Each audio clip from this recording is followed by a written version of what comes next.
Oh, hey, funny seeing you guys here. Are you also hiding from your chronically online friend? Yeah, my friend Sai keeps wanting me to play that new Rivals game, and now I have to keep finding a new excuse as to why I can't play. I'm in an airplane bathroom. I'm on top of a hill. I am squinting into the sun. I'm off to the Arctic. I'm inside one of the inch-and-down oil tanks. Only problem now, though, is that I think I'm lost. Oh. Yeah, that's not very good. Okay, no need to panic. It's not like this cave is going to flood. It's just Minecraft water. Everyone knows it's slow and has the weirdest water physics. You know what, speaking of water physics, water is an interesting little thing, isn't it? It's floaty, it's watery. The absolute survival of all known life in this universe is completely dependent on it.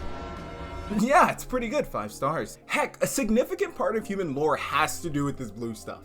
You see, my boy, these molecules, hydrogen and dioxide, you get them too close and you will not believe what happens next. With just how complicated water really is and witnessing it in video games, you gotta ask yourself, wait a minute, how the fuck did they do that?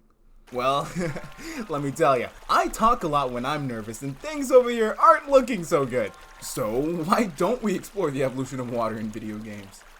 Throughout every generation of video games, there are simply 3 important elements of water that must be accomplished to make it believable. The above water appearances, which may include its waves, ripples, color, or reflections, and its below water appearances, which may include ground textures, caustics, air bubbles, hue, and etc. But the last element which ties it all together is animation. How often do the waves crash and emit swelling ripples of color? Or how exactly does the pace and the rhythm of those reflections appear as caustics on the shallow ground? These fundamentally are what completes the illusion and offers the audience a glimpse into the human experience. Get it? You see what I did there, the video? You see what I know? Okay. So with that being said, how precisely does one of the first ever games to display water accomplish this? By ignoring everything I just said. In Atari's 1975 Shark Jaws, you play as a sea diver trying to catch small fish whilst trying to avoid being eaten by a large shark. I think we can all agree that this looks pretty bad, but I assure you, this was the best that was available at the time. Shark Jaws introduces us to the first decade of water evolution, spanning from 1970 to 1980. Arcades were winning the technical race by a large margin, pushing out water games like Seawolf in 1976, Depth Charge in 1977, finally someone gets it, and of course Blue Shark in 1978. Second place would come consoles, with an incredibly slow start with the Odyssey, which relied on plastic overlays to display water. In third place were PCs, which were still incredibly primitive as most commercial games were text-based. And lastly, we got handhelds. Even though this first decade wasn't really the most spectacle era of gaming out there, it contains one of the greatest landmarks in video game development. In the mid-70s, arcades, which were currently paving the way in technical advancement, transitioned from using discrete circuits to microprocessors. Okay, so you see, discrete circuits are cool and all, but they are insanely limited. Discrete circuitry consists of transistors, capacitors, resistors, and diodes, all manually wired and soldered onto a printed circuit board. Whereas a microprocessor at the time could consist of thousands of these things, all interconnected into one chip.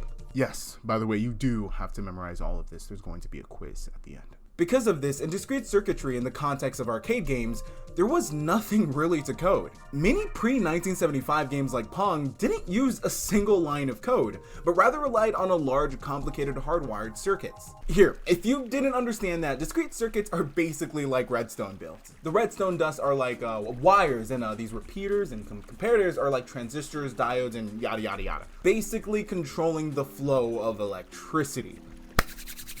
Okay, I think it's ready. And oh yeah, this lever, this is basically like a switch or an input device. But honestly, the biggest comparison is that just like discrete circuits, my redstone TNT contraption is hardwired to perform one specific task: getting me the fuck out of here.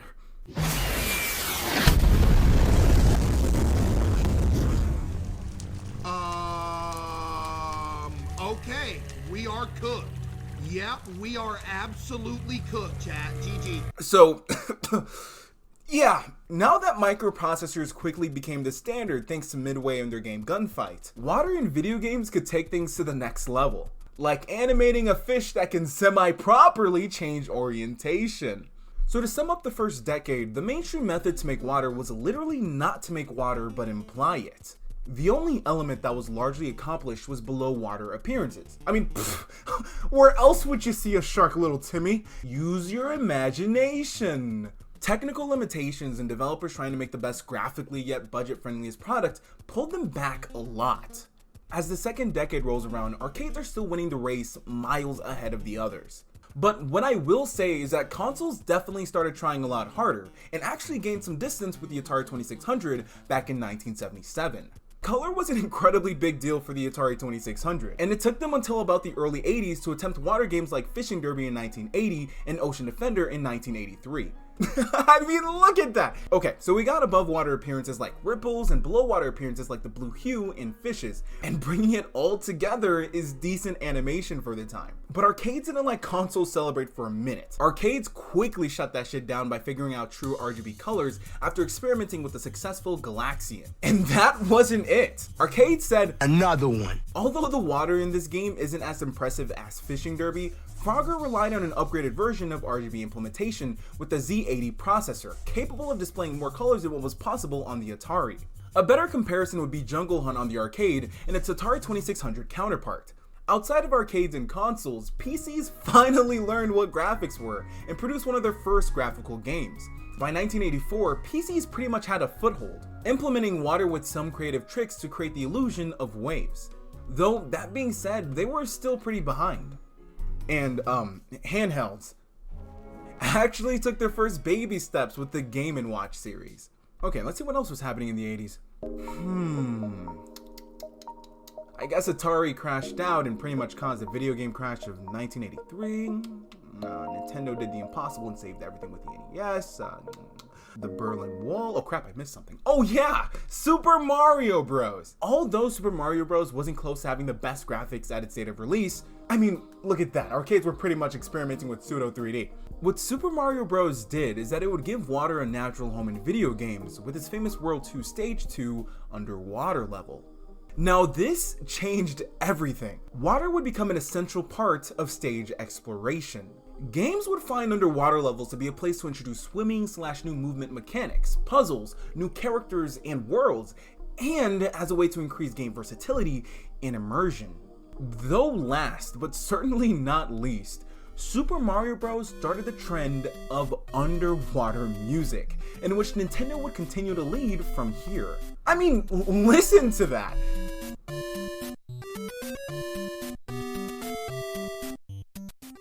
Summing up the second decade, across the board, all platforms improved their graphics and capabilities significantly. Games transitioned from simply implying water to using various colors and computing tricks to better simulate bodies of water, waves, and ripples. The mainstream method to make water was to provide well-represented water that had visual capabilities beyond just blue pixels, or just simply the implication of water.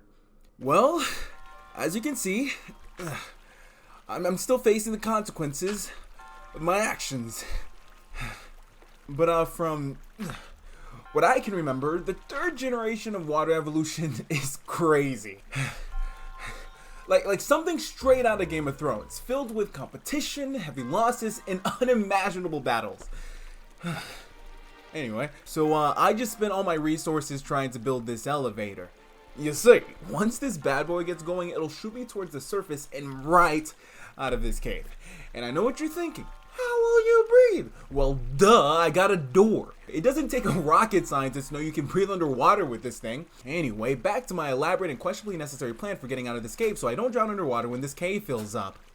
Only thing I need now is, soul sand. No clue what that is or, how to get it. Well, I guess it wouldn't hurt to look around. At the start of the 90s, arcades were seemingly safe in the lead, producing one of the best looking water games at the time. Aquajack finally cracked semi-realistic pixelated water graphics, and I finally learned what adjectives are. It had stunning reflections and its pseudo 3D camera movements made it look amazing. Of course, the game's success was great news for arcades, but something strange started happening. Consoles would start moving a bit faster, and before you knew it, It started growing incredibly fast. Sonic the Hedgehog was released for the Sega Genesis. Although it wasn't exactly as good as arcades, it was incredibly impressive for being a home console.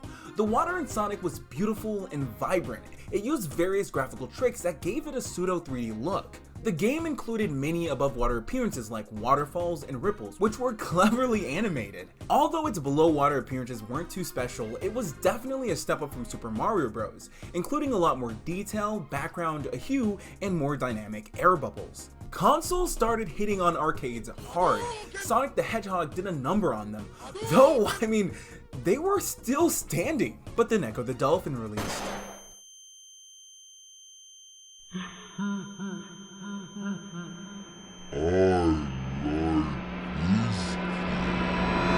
Then Donkey Kong Country released.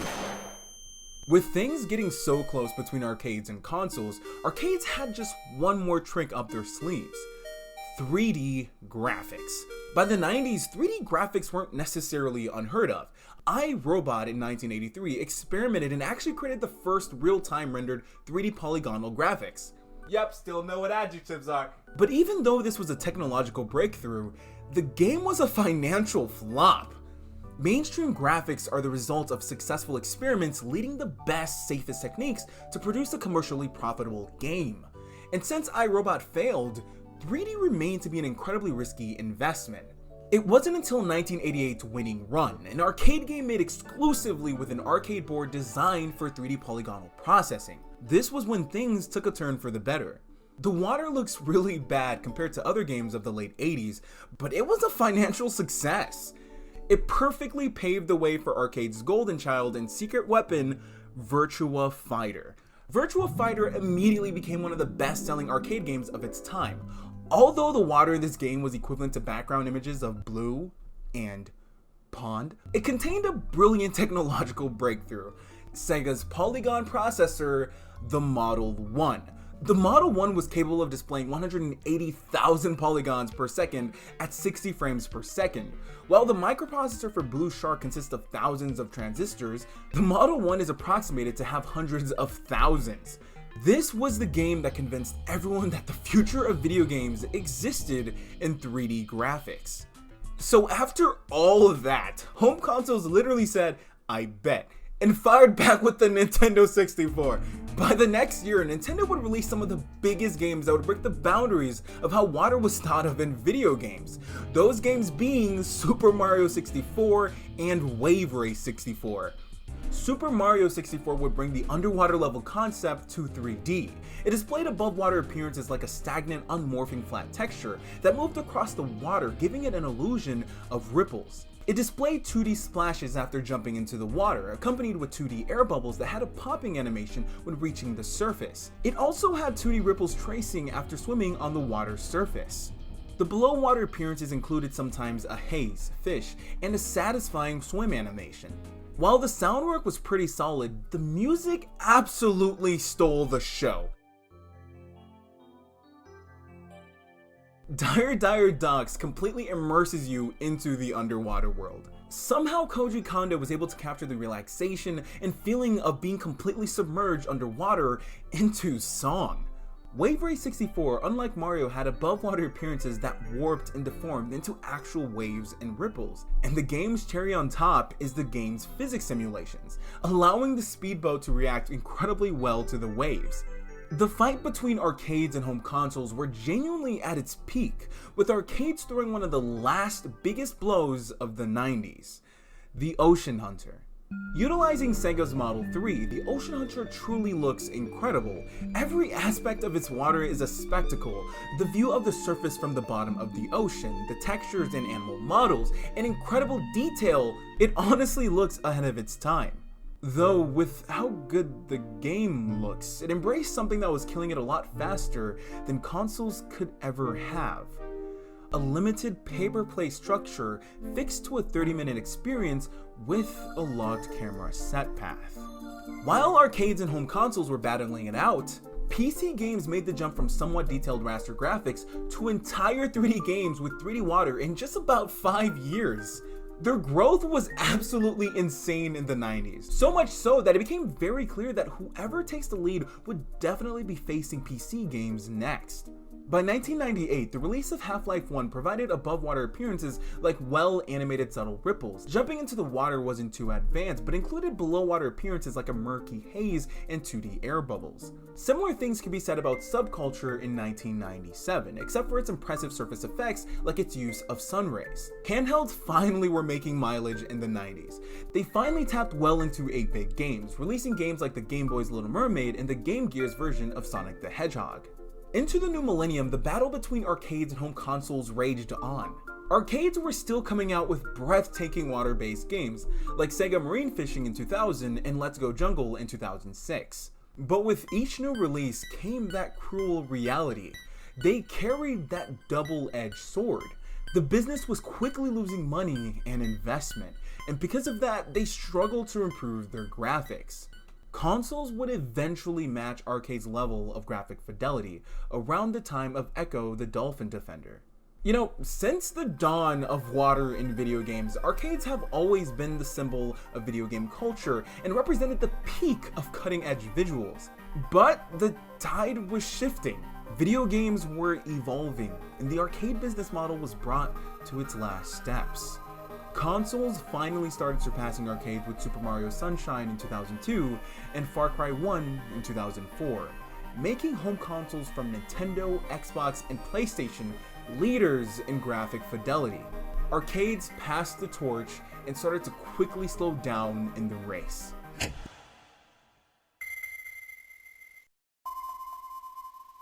Yes, this was sad news, but it was absolutely amazing for the other platforms. PC not only quickly passed arcades releasing Half-Life 2, but went back to beat on arcades, redefined the video game industry, that continued its growth to release Crysis 1 in 2007.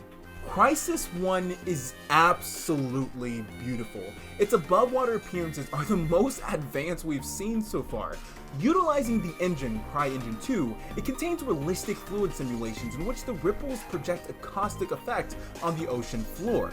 The water from the surface would have shifting colors depending on the player's location and size of the waves, simulating death. And they didn't stop there because the below water appearances look absolutely spectacular. I mean, getting out of the water puts this water drop effect, which just looks so cool. Handhelds too improved significantly and started tapping into 3D games. The Nintendo DS, as well as the PSP, released many 3D games with water most similar to how they looked like in the early 90s. Now, this decade, 2000 to 2010, was the decade of realism. Developers weren't just trying to make more sophisticated games, but were now all competing to pursue photorealism. Modern game engines would become essential to video game development. Instead of only providing reusable code and assets, they grew to provide cutting-edge technology through licenses. This started a relationship between game engines and game developers, allowing them each to specialize. And this relationship caused a boom in how great water in video games look. Unity, Unreal Engine, CryEngine, Source, and so many more invested not into games, but their technologies. And finished. Thank goodness I was able to find Soul Sand back there. Who knew they'd just be under weirdly shaped rectangles? Anyway. What is that sound? You know, I think that's about the third time I've heard that.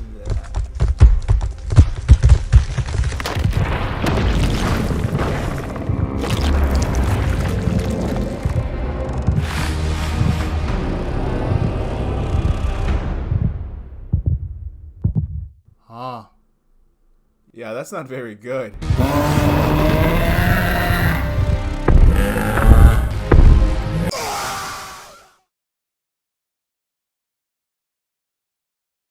Past 2010, water just kept looking better and better. You thought BioShock 2 was great? Check out Batman Arkham Knight, Crysis 3, Uncharted 4, Assassin's Red Dead. Oh my god. Sea of Thieves. You know, each time I try to describe just how beautiful the water in this game looks, I'm lost for words. So I wrote a poem, Sea of Thieves. See if these nuts can fit in your mouth. Listen, sorry, I had to. Yeah, no, this game is absolutely incredible. The above water appearances are the absolute best. Dynamic procedural waves that are capable of climbing and crashing into each other. The game's incredible physics carries and twists the ship, simulating buoyancy so perfectly. And the colors of the ocean water changes incredibly well, adjusting to the mood the sun and the horizon finds itself in. Sea of Thieves might have the best above water appearances, but the game with the best below water appearances is hands down Subnautica. It contains all the above water appearances we've mentioned before, like sun rays and caustics. But what makes Subnautica so interesting is its scenery. The underwater level concept, introduced by Super Mario Bros. In 1985, has now developed into a detailed underwater world, filled with expansive biomes, each with their own unique ecosystems. You know, both of these games released in 2018, so you can only imagine just how much better things are going to get. 7 years later. So, are you done imagining? Because, you might have to keep imagining. After Sea of Thieves and Subnautica, nothing is really shocking. All platforms are pretty much level, with PCs just barely in the lead because, I mean, they're just a different breed now. But as the years go by, graphics aren't really improving as much as they were. The race for realism is at a confusing point where developers are having a hard time convincing us that their latest games look better. Don't get me wrong, water in video games still look incredible. Horizon Forbidden West is probably one of the best examples of just how much water has improved in video games, bringing every aspect of water to the max. But, I mean, let's be real. How different does it look like from The Last of Us Part 2, released 2 years before? Or even Red Dead Redemption 2, released 3 years before? I guess because of concepts like Moore's Law being dead and the diffusion of innovations theory, it begs to ask the question, are graphics really improving? Once you reach a destination, how much else is there to travel? You know, what I fear the most is that what if water becomes ignored? What if realism has water pretty much looking the same? Nothing to really gawk at or explore. But at the same time, maybe this is a good thing. Reaching photorealism truly is a testament to just how far computing technology has gotten and what the gaming community was able to support. Maybe this boundary in realism can force artists to now go beyond reality and prioritize artistic creativity and intention. Games like Abzu, Naiad, Kingdom Classic, or even Super Mario Wonder, who knows, they might just be the ones leading the future decades. Wait, do you guys hear something? Yeah! Hey buddy, need a little help? Oh, Sai, hey, you found me. Hey, don't miss it. You know I got you. Oh shoot, think we can maybe play Rivals? Yeah, I mean, you know what? I think I forgot something at the bottom. You forgot something at the bottom. I forgot something at the bottom. Let me just, go and find it.